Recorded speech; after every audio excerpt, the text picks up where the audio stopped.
Hello, everybody. It's good to be with you. So, I meet all the time with people who have had glimpses, and these things are very common. And if you've been following non-duality for any period of time, it's likely that you've had one too, whether you recognize it or not.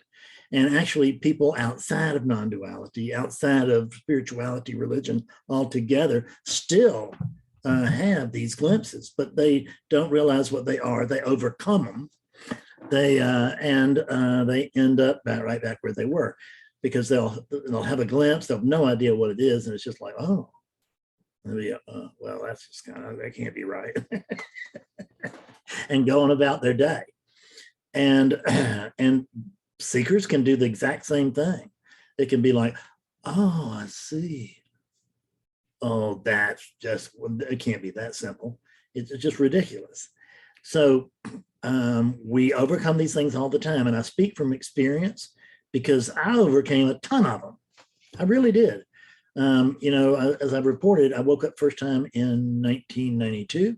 And then after, and that was really a long glimpse. And I say long, I don't know how long it lasted. I just know that a whole lot of information, if you will, but it didn't come in the way of information. It came in the way of experience. But nonetheless, there was a message that was put through. Now, and that lasted for, I don't know, because these things happen outside of time. So I don't know how long it lasted. But it didn't feel like it lasted very long to me, but it could have been 10 hours. I don't know. If I had to guess, I would guess 5 minutes, less, something like that. It was what we call a glimpse. But at the time, I didn't know anything about glimpses, and I really didn't know anything about awakening either, although I had been studying Buddhism and Zen for 10 years at that point. Still, you can't really understand or really have a good idea about awakening until you have one. And I call it awakening. I should be really talking about what I call it more often now, which is realization. And I like to call it realization because awakening makes it sound like somebody was in some situation and then something happened, or they did something and they woke up, and that somehow, what does that mean? We don't even know. But that's what that indicates. And it's like, I'm awake, you're awake, they're awake, whatever. It's always coming back to references to the unit, isn't it? And what I want to tell you is that a glimpse is not about the unit, and it's not a unit experience. Actually, it happens sort of through the unit, in the sense that the unit is sort of a pipeline, and usually these pipelines are pretty well clogged. But something can happen, and something falls out of the pipeline, and suddenly there's enough space, for the truth to get through, at least in a little stream. And we have what's called then a glimpse. And what is a glimpse? Really, it's a glimpse of the truth. It could also be called an awakening. It could also be called realization. But we don't recognize it as realization. We recognize it as just another idea that we had, and who are we to be going having ideas like that, right? Because I don't know about you, but my ego bounced in between arrogance and impotence. It never knew anything about the middle. It never knew anything about being just one of, or being ordinary or anything like that. It was either the worst thing on the planet or the best. It just depended on the day. And you can see what a precarious way that is to live. Because with that, you're living on any stranger's opinion of you, which is, because you can be feeling, man, I'm really clear. Somebody comes along and says, man, I've been listening to what you've been talking about. It's just really garbage.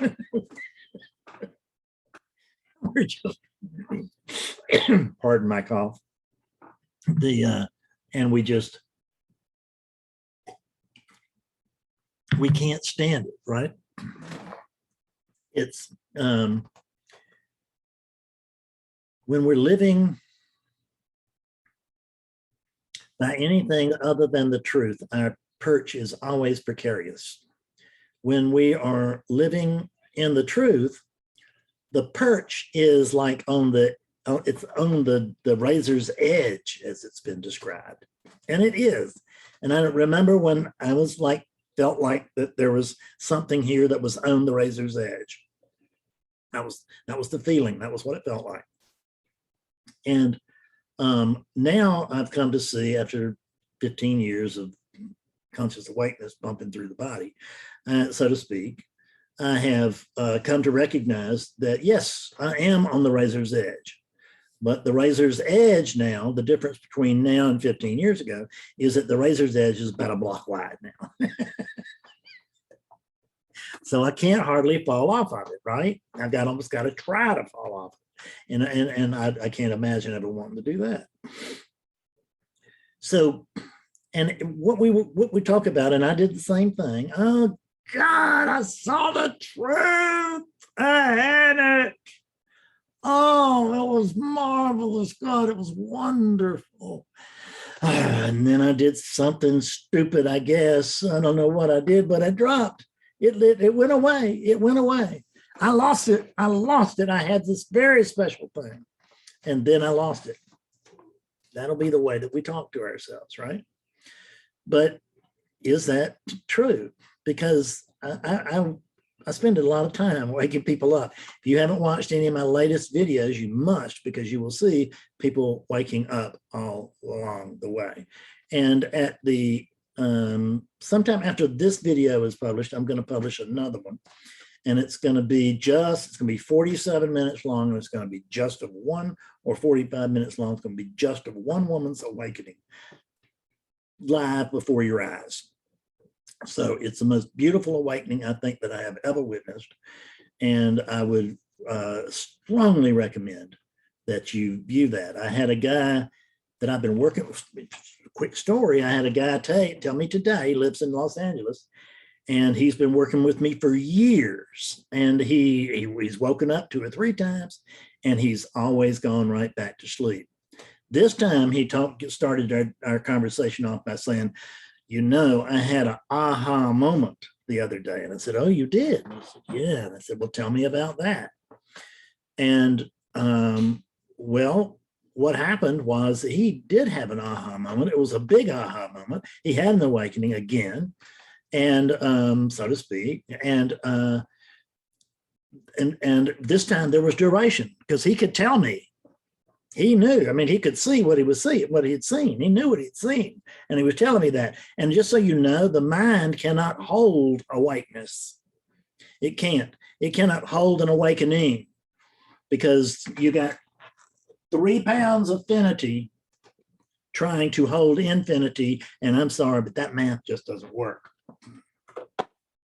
So you can use this 3 pounds to behold the truth. That you can do, but you can't use it to hold the truth. Truth can't be held.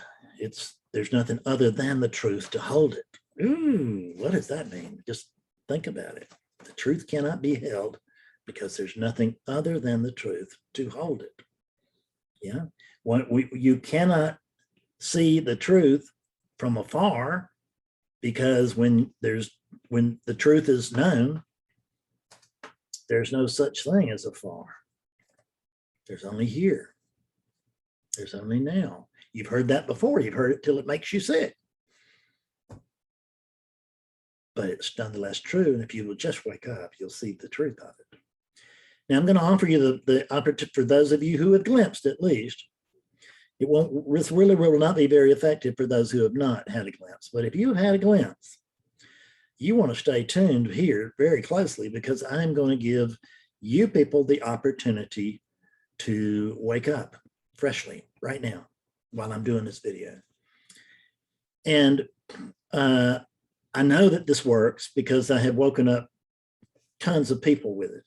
Tons of people who've had glimpses, tons of people who've had awakenings. Never forget whether it was a glimpse or not. People who have had a full awakening, and or they believe that, they report they had, well, I had a big awakening and it lasted for, sometimes it'll be lasted for 5 months or 6 months or something.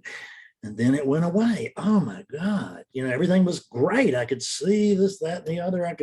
And I knew the truth and all this. And then it just passed. It went away. I don't know what happened. I had it and I lost it. So people who report this kind of awakening, or people who report this kind of a glimpse, I have a question for you. This may be the sharpest question you ever hear if you're in that position. Go back and remember right now, remember to the best of your ability that awakening, or at the very least, the circumstances surrounding it. In other words, I can tell you that when I woke up the first time, I was in my living room, and it seems like I was in a chair near a big table. I can't remember. I can't remember it because I can't call it up. I don't even know if there was a big table there. But at any rate, I was in the living room of a little house in Portland, Oregon. And I'm just going to guess that it was cloudy. I'm sure I'm right. And that it was probably 40, 50 degree day, probably 50, 55 degree day, whatever. It just gets cold at night. Here it's like that during the day, but it doesn't get cold at night. It doesn't rain here all the time here like it did there. I can remember, you know what? That's a false memory. That's a completely false memory. A false memory is trying to work itself in, because I now can remember exactly what it was. And it wasn't like I was going to just get ready to tell you. Notice how the mind brings up truths. It brings up falsehoods and presents them as truths. I was just going to go into this story about, but that's not what happened at all. What happened was that I was sitting in my bed. I mean, not by a table, but I was sitting in my bed. I was sitting up in my bed. Or I was actually lying down in my bed. And my ex-wife came into the room, and I then sat up in the bed. And she said, I'm looking for the incense. And I didn't respond. And she said, oh, I see. You are the incense. And when she said that, the head blew open is what it felt like. That was the report for years and years. Oh, my head just exploded. I don't have a head, so that didn't happen. But that's the story that's told. What I didn't recognize was what I'm going to ask you, was when you had that moment, that the aha moment, the big aha moment. Or maybe it wasn't a big aha, maybe it was a little aha, or maybe it was really explosive. Whatever the hell, it doesn't matter. Doesn't matter what it was, what you saw, what it felt like. It doesn't matter whether you got, rainbows and trumpets and angels and all that stuff, or you just got, wow. Or you're kidding, something like that. It doesn't have to be dramatic. Can be, but doesn't have to be. Most of the time it's not. But none of that really matters. The only thing that matters is, who did it happen to? Whose awakening was it? Whose awakening was it? Go back to that moment. I sit up in that bed, and suddenly feels like, I have to report the old fogey stuff. I mean, it just feels like crap, but I don't think my memory is tricking me on this one. And there was an experience of the tunnel and the white light and all that, everything I'd been prepared to see. That unit was conditioned for that kind of awakening. And that's the kind of awakening that happened. I can't tell you that's why, but I can't tell you that it's not. And I don't, and I believe that that's why, because the conditioning was at work. When you go back and look at your awakening, let me ask you again, when you go back and you look at that glimpse, the one you thought wasn't so important, but it nonetheless stands out in your mind. Yeah, I remember I was up at the lake and there was some kind of sea, and I can't remember what it was, but it felt like everything, there's just a moment there. It was just like everything was okay. I could see that everything was fine. That really I could actually see that everything was, I could just say, perfect. And then it went back to into being this slovenly mess.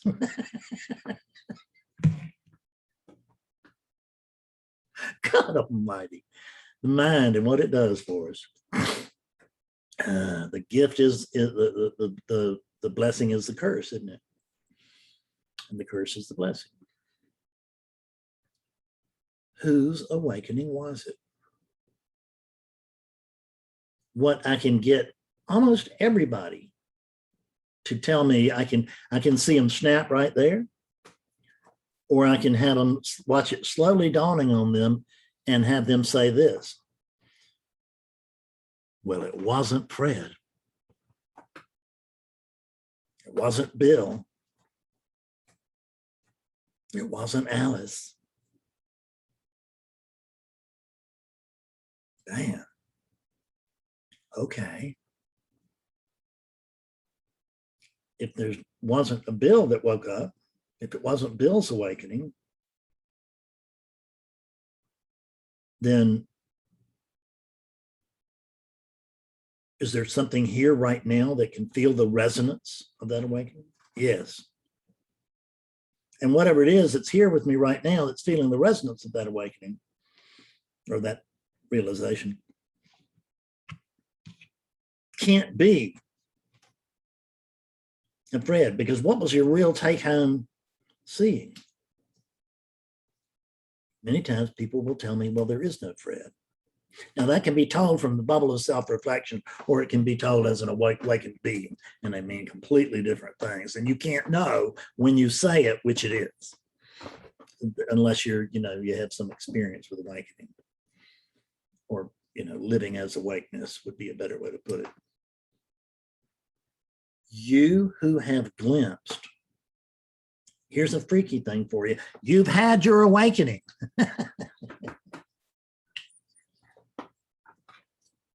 You've had your realization.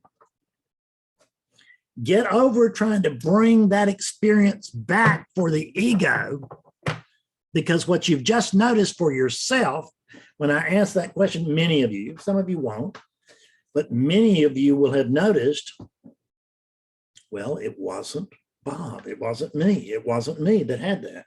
It wasn't Bob. And so what was it? What was it? Because for many people, their experience will see, oh, there is no Bob, right? Well, see, there is no Bob. And let me ask you this. If in this moment you were to pretend, what if you were just to pretend with me that whatever that body is not you? I mean, you've been told that for years as you studied non-duality, but we just kind of dismiss it. We shut it off into a corner. We just leave it over there. We don't want to touch that because it just sounds like so much crap. But the crap that it's sounding like is you are not the body. And that's actually not a skillful way to do this, say this. The skillful way to say this is that the body is not you. So it wasn't the body that woke up. It wasn't the unit that woke up. The brain didn't wake up. The mind didn't wake up. The body didn't wake up. But that's okay, because you're not the brain, and you're not, the brain is not you, and the body is not you. So what's that leave? What does that leave? Let me see. The body is not me. So I'm not whatever it is that I am. I'm not this. This is the body. This is not me. The body is not me. But these thoughts, I just keep being reeled back in. Who is it that's being reeled back in? Is the one that's being reeled back in, is that the one who had the awakening? No. That's the make-believe character that you've been building lo these many years since your parents first sold you in my case, my parents sold me the Fred story. And I was just a baby, right? And I was scared of everything. I mean, the sense, actually, I wasn't too scared until there became a creeping sense of localized attention. And what was happening was there was the beginning movement of a formation of a me.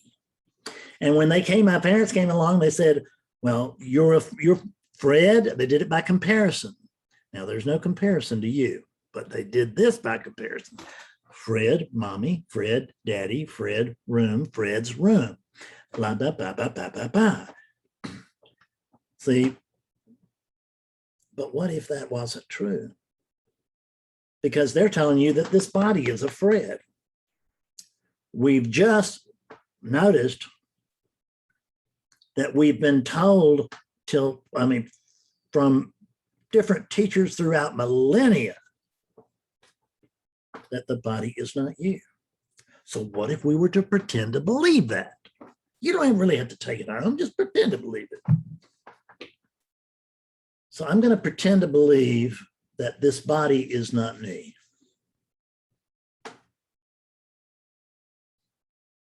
The thoughts, are these thoughts really mine? Do I control these thoughts? Let's check. So these thoughts, ask yourself this question. Do I really control my thoughts? And the reason I ask you to check with that is it's going to feel like you do, but then let me ask you, do you always think happy thoughts? You always think happy, positive, wonderful thoughts. What a great thing everything is, but whatever. Never glum, never disappointed, never upset. Do you think happy thoughts all the time or not? And the answer is not. Of course you don't. So that leads to another question. I've just got lots of questions. I don't have an answer for anywhere to be found or seen. But I got questions, and I've got a very high quality grade of questions. So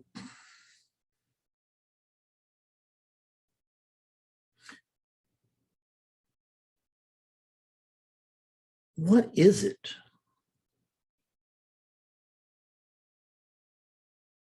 that woke up? The body is not me. So let's assume it's not the body. I know that I can't control the thoughts. So these thoughts that are running through my head, they're not my thoughts. And I can't control what's not my thoughts. I was at the doctor's yesterday. Betsy and I went, and one of the things that he did was, honest to God, is that he checked my reflexes. He was very disappointed in what he found.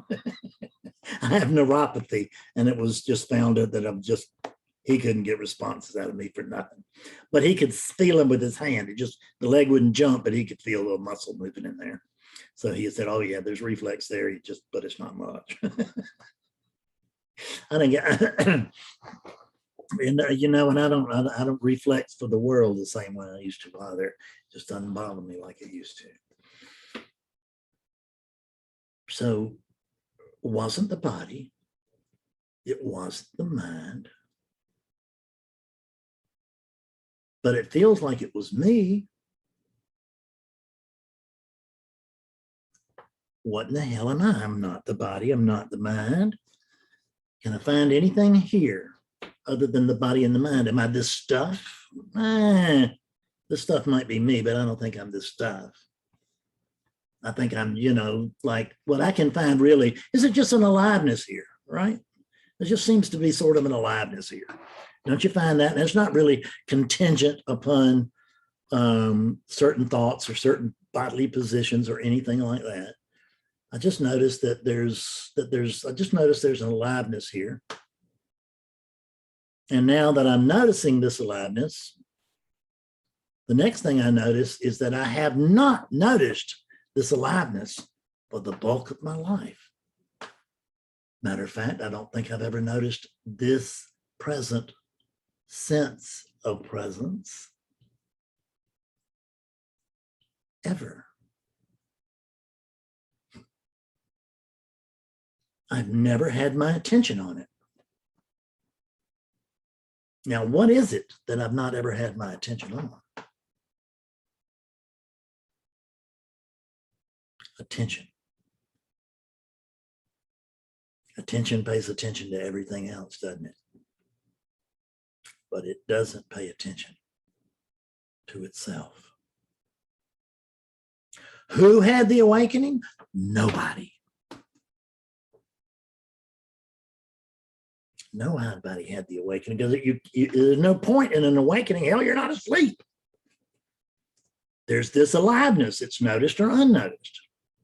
I'm searching for oneness. What are you doing it with? This aliveness, this attention, which is an aliveness, isn't it? I'm searching for awareness. I'm searching for oneness. Really? So are you the one thing outside of oneness that's searching for oneness? That makes sense? I don't think so.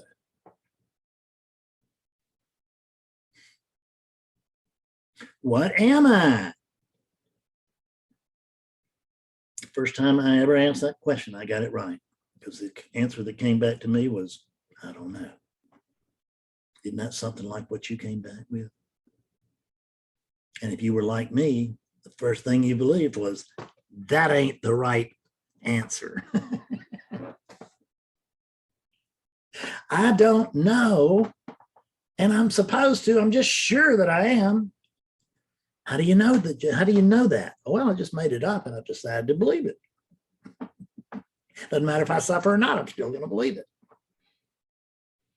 We believe stuff that isn't true, and then we suffer from it. And then we come to spirituality to try to overcome that suffering. That's right down the Fred's Four Ignoble Truths trail.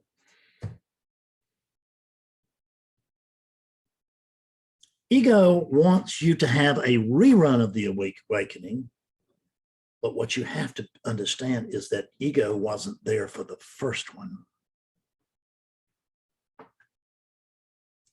Ego wants a repeat performance of something it wasn't present for the first time.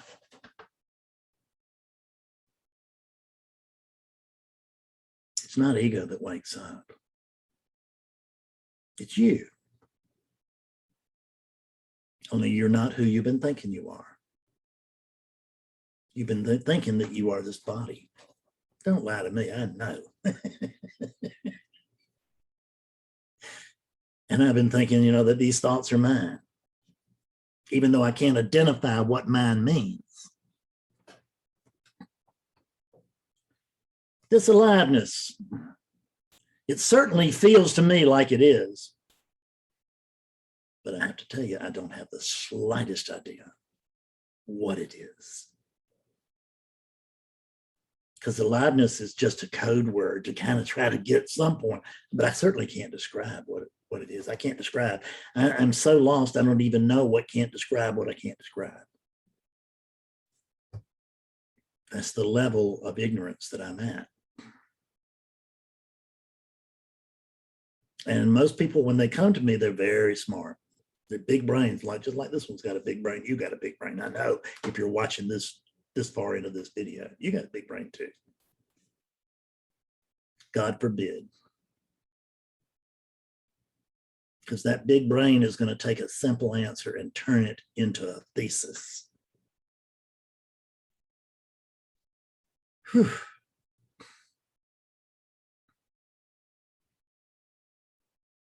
Who woke up?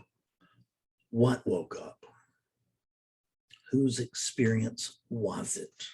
It feels like an experience. I'm not going to say it was, but it feels like an experience. that someone truly had. It's not. No one ever had that experience, including you, especially you.